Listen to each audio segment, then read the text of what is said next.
প্রিয় উপস্থিতি, শুধু আমরা নয়, সারা বাংলাদেশ তথা সারা বিশ্ব জানে বাংলাদেশের অহংকার, বাংলাদেশের স্বাধীনতা সার্বভৌমত্ব নিয়ে যিনি সুদূর লন্ডনে বসে দীর্ঘ 17 বছর যে নিরলস পরিশ্রম করে গিয়েছেন, আমাদের সেই প্রাণের নেতা জনাব তারেক রহমান আগামী 25 তারিখ স্বদেশে প্রত্যাবর্তন করবেন। আমরা পিরোজপুর জেলা যুবদল আমাদের প্রাণপ্রিয় নেতার আগমন উপলক্ষে ইতিমধ্যেই আমরা আমাদের সাংগঠনিক সমস্ত কর্মসূচি সম্পন্ন করেছি।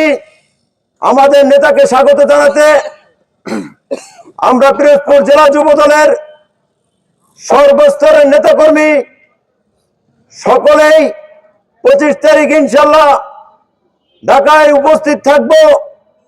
আমাদের কে কিভাবে যাব আমরা জানি না, আমাদের একটি কথাই, আমরা ঢাকায় উপস্থিত থাকব। এটি আমাদের লক্ষ্য, উদ্দেশ্য হবে।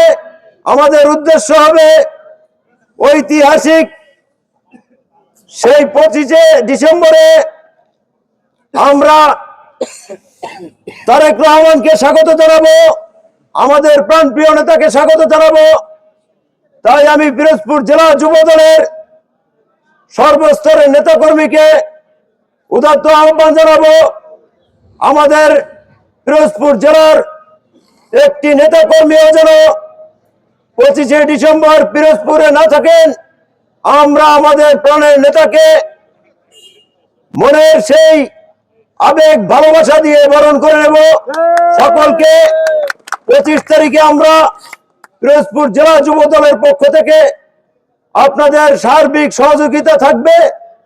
সকলে ঢাকায় 25 তারিখ দেখা হবে, এই আশা আহ্বান ব্যক্ত রেখে আমি আমার সংক্ষিপ্ত আলোচনা শেষ করছি। আল্লাহ হাফেজ। বাংলাদেশ জিন্দাবাদ, বাংলাদেশ জাতীয়তাবাদী যুবদল জিন্দাবাদ, শহীদ জিয়া ওমর হক, দেশ নেত্রী বেগম খালেদা জিয়া জিন্দাবাদ, আমাদের নেতা জনাব তারেক রহমান জিন্দাবাদ। সকলকে ধন্যবাদ।